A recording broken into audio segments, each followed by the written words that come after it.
అనగనగా ఒక ఊరు. ఆ ఊరిలో భక్తుల కొంగు బంగారంగా చెట్టు తొర్రలో వెలిసిన స్వామి. కానీ సాయంత్రం అయ్యాక అక్కడ ఎవరూ ఉండరాదు. వర్షం వస్తే చెట్టు తొర్రలో ఉన్న స్వామి చెట్టు మీదకి ఎక్కి కూర్చుంటాడు.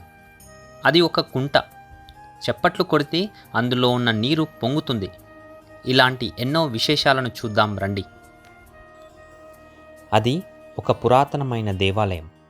కానీ అక్కడ గుడి లేదు. పెద్ద పెద్ద పూజలు ఉండవు. పెద్దగా హడావుడులు కూడా ఉండవు. ఒక మామూలు చెట్టు తొర్రలో స్వయంభూగా వెలసిన శ్రీ వెంకటేశ్వర స్వామిని భక్తులు వచ్చి మొక్కులు తీర్చుకొని పూజిస్తూ ఉంటారు. ఈ దేవాలయం మహారాష్ట్రలోని గచ్చిరోలి జిల్లా అహేరి మండలంలో గల వెంకటాపురం అనే గ్రామంలో ఉంది. శ్రీ వెంకటేశ్వర స్వామి చెట్టు తొర్రలో వెలసి తోగు వెంకటాపురం వెంకటేశ్వర స్వామిగా పిలువబడుతూ విశేషమైన పూజలు అందుకుంటున్నాడు.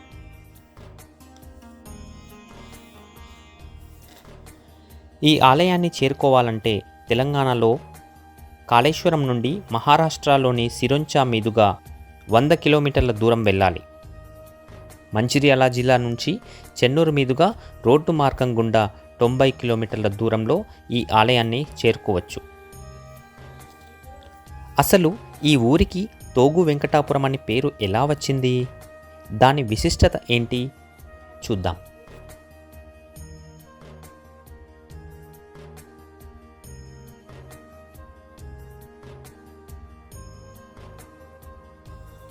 ఆలయం ప్రక్కనే ప్రవహిస్తున్న ఓ చిన్న ప్రవాహాన్ని ఇక్కడి ప్రజలు తోగుగా పిలుస్తారు. తోగులోని ఈ నీరు ఏడాది పొడవునా అన్ని కాలాల్లో ప్రవహిస్తూ ఉంటుంది. ముఖ్యంగా ఎండాకాలంలోనూ తోగు నిండా నీరు ప్రవహించడం ఇక్కడి విశిష్టత. కొన్ని వందల సంవత్సరాల క్రితం 7 మునులు కలిసి తిరుపతి వెంకటేశ్వర స్వామిని దర్శించుకోవడానికి వెళుతూ ఉండగా ఓ చెట్టు కింద సేద తీరుతారు. ఆ సమయం మునులు మనసులో స్వామివారిని ధ్యానిస్తూ ఎంతో దూరం ప్రయాణం చేసి స్వామివారిని దర్శించుకోవడం మా వల్ల సాధ్యం కాదేమోనని బాధపడుతూ ఉండేవారు. అప్పుడు ఆ మునులకు స్వామి ప్రత్యక్షమై తాను ఈ చెట్టు తొర్రలో వెలుస్తున్నట్టు చెప్పి మాయమైపోతాడు. అప్పుడు మునులు ఆ చెట్టులో వెలిసిన శ్రీ వెంకటేశ్వర స్వామిని దర్శించుకొని పూజలు నిర్వహించి అక్కడి నుంచి వెళ్ళిపోతారు. అక్కడికి కొన్ని రోజుల తర్వాత కట్టెలు కొట్టడానికి కొంతమంది వచ్చినప్పుడు చెట్టు తొర్రలో నుండి భయంకరమైనటువంటి ధ్వని వినిపించింది. అప్పుడు ఆ వ్యక్తులు భయాందోళనలతో ఈ విషయాన్ని మహారాష్ట్ర రాజుకు తెలియజేశారు.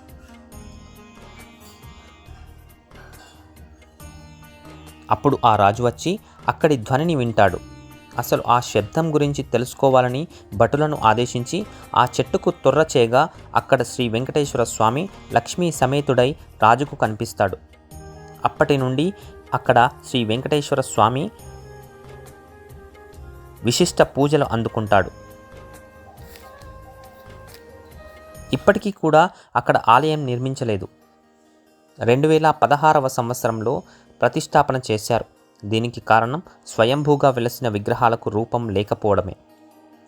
ఒకానొక సమయంలో స్వామివారు పూజారి కలలో కనబడి తనకు రూపం లేదు అంటున్నారని, ఆ ప్రదేశంలో కొత్త విగ్రహాలు ప్రతిష్ఠ జరపాలని కోరగా అందరూ ఒక నిర్ణయానికి వచ్చి శ్రీ వెంకటేశ్వర లక్ష్మీ సమేతుడై నూతన విగ్రహ ప్రతిష్టాపన చేశారు. భక్తులందరూ పూజించి అన్న ప్రసాదాలను వండుకొని కాసేపు సేద తీరే ప్రదేశం ఈ వెంకటాపురం.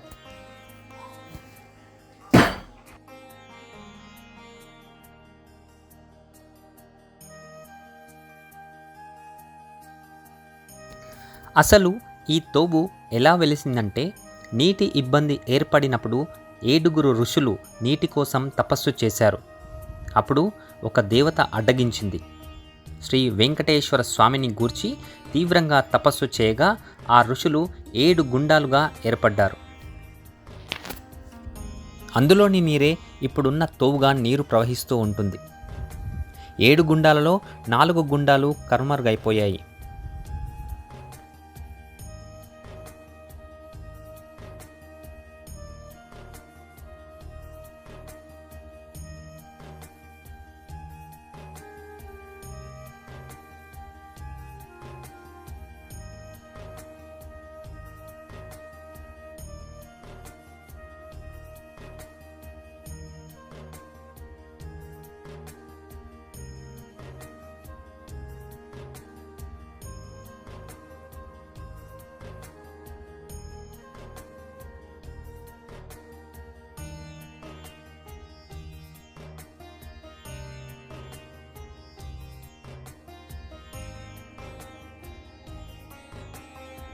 దేవాలయానికి 1 కిలోమీటర్ దూరంలో ఒక గుండం అరణ్యంలో కనిపిస్తూ ఉంటుంది. ఈ గుండం వద్దకు వచ్చి చప్పట్లు కొడితే అందులోని నీరు మీదకి పొంగుతుంది. ఇది ఒక ఊబి లాంటిది. ఇందులో ఏదైనా పడితే దానిని బయటికి తీయలేము. ఈ గుండానికి ఎదురుగా ఒక మహావృక్షం ఉంటుంది. దాని వేర్లను చూస్తే నరసింహస్వామి రూపాన్ని మనం చూడవచ్చు.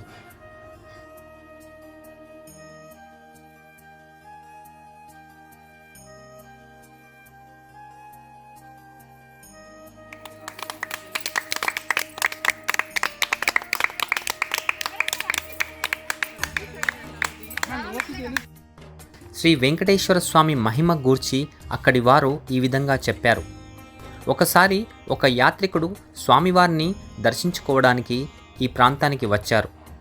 అప్పుడు ఆ స్వామిని చూసి ఇక్కడ ఏ మహిమలు లేవు అని స్వామిని నిందించాడు.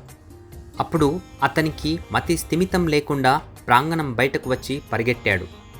తన తోటి స్నేహితులు పట్టుకొని ఏం జరిగిందో తెలియక పూజారి వద్దకు తీసుకుని వెళ్ళగా అతనిని పదే పదే పూజారి ఏం జరిగింది అని అడగగా తన్ను పాము వెంబడించిందని చెప్పాడు. అసలేం జరిగింది అని పూజారి పదే పదే ఆ యాత్రికుణ్ణి అడగగా స్వామివారి గురించి తప్పుగా మాట్లాడానని ఆ పూజారితో ఆ యాత్రికుడు చెప్తాడు. తప్పు చేశానని క్షమించమని ఆ వెంకటేశ్వర స్వామిని కోరుతాడు ఆ యాత్రికుడు. నిజానికి ఆ పాము వెంబడించలేదు. అది స్వామివారు చూపించిన మహిమ.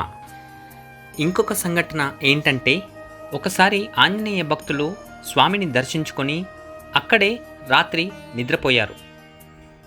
వారు తెల్లవారేసరికి అడవిలో ఉన్నారు. ఒకరికి ఒకరు తెలియకుండా ఆ రాత్రి సమయంలో అలా అడవిలో పడి ఉన్నారు. అలా ఎందుకు జరిగిందంటే, చీకటి పడ్డ తర్వాత అక్కడ ఎవరూ ఉండకూడదు. స్వామివారు ఆ సమయంలో పద్మావతి సమేతుడై సంచరిస్తూ ఉంటాడని అక్కడి వారి నమ్మకం. ఇక్కడికి వచ్చిన వారు బండలు పెట్టి కట్టెలు పేర్చి వంట చేసి నైవేద్యాన్ని స్వామివారికి పెడుతూ ఉంటారు. మేము కూడా మా కుటుంబంతో వెళ్ళి పూజ చేసుకుని నైవేద్యం పెట్టాము. దేవుని సన్నిధిలో చేసిన వంట ఎంతో రుచికరంగా ఉంటుంది.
కూడా ఎక్కడికైనా వనభోజనాలకు వెళ్ళారో కామెంట్ రూపంలో తెలియజేయండి.